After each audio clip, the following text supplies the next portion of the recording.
সেদিনকে রেডি হয়ে গিয়েছিলাম সবাই মিলে, কেননা ছিল একটা পৈতে বাড়ির ইনভিটেশন। আর দেখেছো মাকে কি মিষ্টিটাই না লাগছে। তো চলো এবার সবাই মিলে বেরিয়ে যাওয়া যাক পৈতে বাড়ির উদ্দেশ্যে। চলেও এসেছি, আর ওকে গিফট দেওয়ার পরে আমরা খেতেও বসে গেছি। বাবা মার সাথে গেলে তো এটাই করি, যে গিফট টিফট দিয়ে তারপরে খেতে বসে যাই। মেনু কার্ডটা তোমরা পজ করে দেখে নিতে পারো।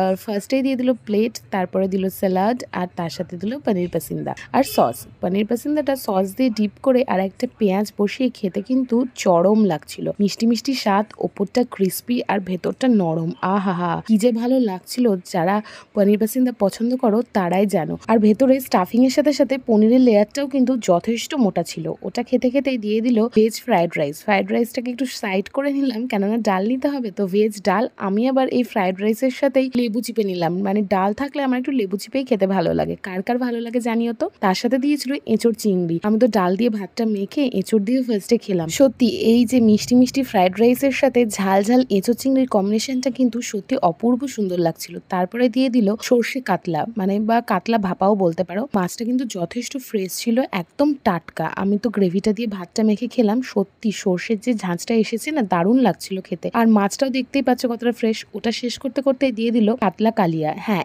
এটার গ্রেভিটাও আবার অপূর্ব সুন্দর হয়েছিল। দুটোই কিন্তু ছিল কাতলা মাছ, কিন্তু দুটো দুরকম রেসিপিতে যেন ফুটে উঠছিল। কালিয়াটার মাছটাও কিন্তু যথেষ্ট ফ্রেশ ছিল। আমি তো গ্রেভি দিয়ে মেখে ভাত দিয়ে আর মাছ দিয়ে খাচ্ছিলাম, আমার তো দারুণ লাগছিল।